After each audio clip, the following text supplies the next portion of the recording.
I finished reading 3 Days Grace and I gave it 4.5 stars, which, if you know me, you know is a pretty significantly high rating. One thing that I really enjoyed in this book, or I don't know if enjoyed is the right word, but it discusses very difficult and sensitive topics in a very sensitive way. I think that was done very well.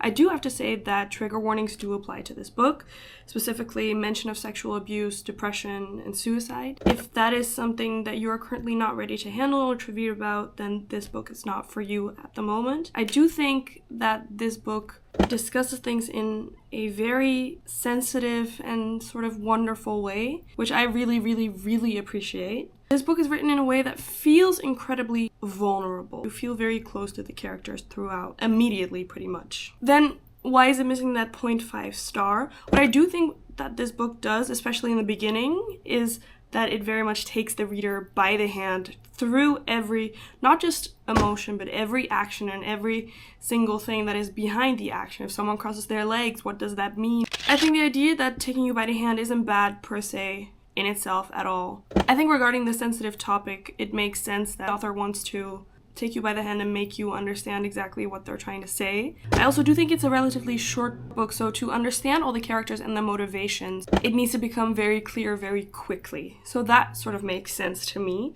It kind of also lets go of this halfway throughout the novel. Then I didn't really notice it much anymore, so I appreciate it, but for me, it wasn't at all ways necessary. But I do appreciate it that with the topics being as sensitive as they are, that this is done in such an open attempt. I like that.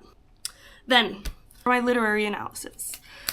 I tabbed quite a bit, as you can see. If you look, you can see there's two colors, there's purple and there's blue. For this novel, I decided to focus on two specific topics, and that's the idea of honesty and dishonesty, or truth or lies and realness or not realness.